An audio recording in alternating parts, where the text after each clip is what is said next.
బంగారాన్ని విడిపించి ఆ రోజు ఆన్లైన్ రేటుకే మేము కొంటాం. Sharma gold company. జగన్మోహన్ రెడ్డి గారు ప్రజలతో రేపు జరగబోయేటువంటి 2024 ఎన్నికల కురుక్షేత్రంలో తన అర్జునుడిని ఈ యుద్ధంలో రాబోయేటువంటి ఎన్నికల కురుక్షేత్రంలో ఈ 5 ఏళ్లు ప్రజా శ్రేయస్సే లక్ష్యంగా పనిచేసినటువంటి నాకు ఈ రాష్ట్ర ప్రజానీకమే ఈ జగన్మోహన్ రెడ్డి గారి ప్రభుత్వం వల్ల ఏ గడపలో అయితే ఏ కుటుంబానికైతే మేలు జరిగిందో మేలు జరిగినటువంటి ప్రతి కుటుంబం అలాగే వైఎస్ఆర్ కాంగ్రెస్ పార్టీ ప్రతి కార్యకర్త శ్రీకృష్ణుడిలా తనకు అండగా ఉండి నడిపించమని రేపు జరిగేటువంటి కురుక్షేత్రంలో కౌరవుల్లాగా కుట్రలతో కుతంత్రాలతో ప్రజల మనసులను గెలవటం కంటే కూడా ఓట్లు పోగేసుకుని కూటమి ద్వారా కౌరవ సైన్యంలాగా మందిగా వస్తున్న వారిని మట్టి కరిపించటానికి నాకు అండగా ఉండండి శ్రీకృష్ణులాగా అని చెప్పని ఆయన మాట్లాడుతుంటే ఆయన ప్రజల్ని వేడుకుంటూ ప్రజల్ని అడుగుతూ ఉంటే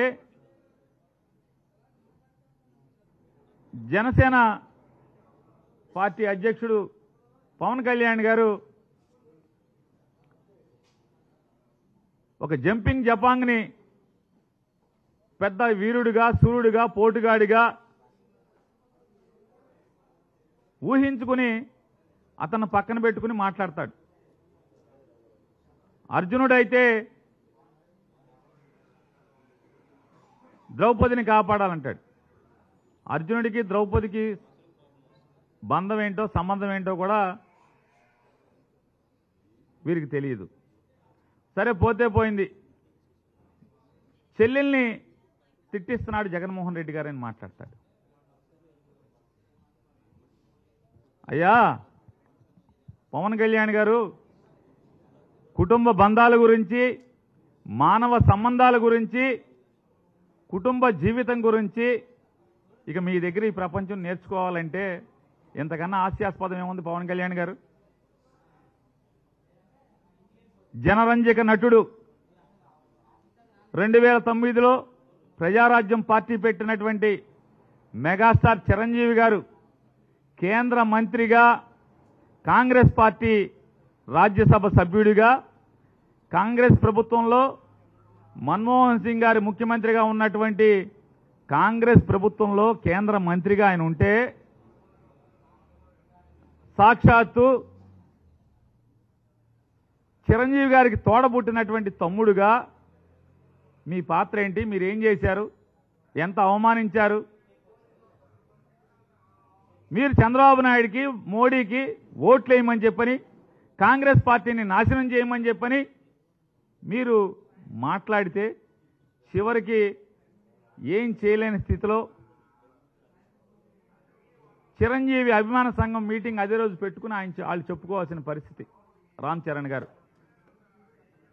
మా బాబాయికి మా నాన్నకి ఏం సంబంధం లేదు, మన ఫ్యాన్స్ వేరు, మనం అందరం కూడా కాంగ్రెస్ లైన్లో ఉండాలని చెప్పి చెప్పుకోవాల్సినటువంటి పరిస్థితి. మీరు అన్నల గురించి బంధుత్వాల గురించి బంధాల గురించి ఇంత పచ్చి స్వార్థంగా మీరు రాజకీయాల కోసం అన్నగారు ఎక్కడున్నాడు, అన్నగారు ఏం చేస్తున్నాడు, అన్నకి అవమానం కదా, చిరంజీవి గారికి నేను మాట్లాడే భాష నేను వేసే గంతులు చిరంజీవి గారికి తలదించుకునే పరిస్థితి కదా అని చెప్పని ఆలోచన లేనటువంటి మీరు బంధాల గురించి బంధుత్వాల గురించి మాట్లాడుతున్నారు. ఇక షర్మిలమ్మ గారి గురించి చెప్తున్నారు. ఎవరి షర్మిలమ్మ గారు? అన్నతో విభేదించి ఇవాళ అన్నగారి శత్రువులతో చేతులు కలిపి 10 ఏళ్ల క్రితమేమో మా కుటుంబాన్ని చిన్నాభిన్నం చేస్తున్నారు, నా తండ్రి ద్వారా అధికారాన్ని పొంది నా తండ్రితో సహా మా కుటుంబాన్ని ఇబ్బందులు పాలు చేస్తున్నారు, అన్యాయంగా అక్రమంగా కేసులు కట్టి మమ్మల్ని బజారు పాలు చేస్తున్నారు అని చెప్పి మాట్లాడినటువంటి ఆవిడ ఇవాళ అదే జెండా మోసే స్థితిలో అది ఆవిడది ఏ రకమైనటువంటి నడవడిక? జెండా మోయటమే కాకుండా ఇవాళ బజారుకి ఎక్కి సొంత అన్నని ఏ రకంగా మాట్లాడుతుందో ఆవిడ. మరి మాట్లాడినప్పుడు యుద్ధంలోకి వచ్చిన తర్వాత అన్నని దూషిస్తున్నప్పుడు అన్న సైన్యం ఏం చేస్తారు? ఆఖరికి పవన్ కళ్యాణ్ గారి యొక్క మనుషులు, పవన్ కళ్యాణ్ గారిని ఫాలో అయ్యేటువంటి ఫ్యాన్స్ కానీ చిరంజీవి గారు జగన్మోహన్ రెడ్డి గారిని కలవటానికి వస్తే సినిమా పరిశ్రమ గురించి ఇవన్నీ తిట్టారు. మీరు చెప్పేటువంటి మీ జనసైన్యమా జనసైకులు ఏంటిది? అది జనసైకుల జనసైన్యమా? వాళ్ళు ఎవరు? ఎన్ని చిరంజీవిని దూషించారు? అప్పుడు మీ నోరేమైంది? ఒక్క మాట అరే ఎదవల్లారా మా అన్నయ్యరా తిట్టబాకండ్రా అని ఒక్క మాట మాట్లాడావా? మాట్లాడకపోగా ఇవాళ సన్నాయి నొక్కులు పత్తిత్తు కబుర్లు మాట్లాడుతున్నారు. ఇక నీతులు మీ దగ్గర నుంచి చెప్పాలి. మీరేం మాట్లాడారు? పవన్ కళ్యాణ్ గారు లోకేష్ గారిని, చంద్రబాబు నాయుడు గారిని, తెలుగుదేశం పార్టీని ఏం మాట్లాడారు? నా తల్లిని దూషిస్తారా, నా తల్లిని దూషిస్తారా అని చెప్పి రంకెలేశారు. సిగ్గు శరమన్నోడు ఎవడైనా నిజంగానే తల్లి, తండ్రి, చెల్లి అనేటువంటి భార్య అనేటువంటి బంధాలకు విలువిచ్చేవాడు అయితే తల్లిని తిట్టిన వాళ్ళని ఇవాళ ఎవడైనా తల్లిని తిట్టిన వాడిని ఏం చేస్తారు? చేతనైతే ఆడి పాడి మోస్తారు, లేదంటే బాధను కోరుకుంటారు.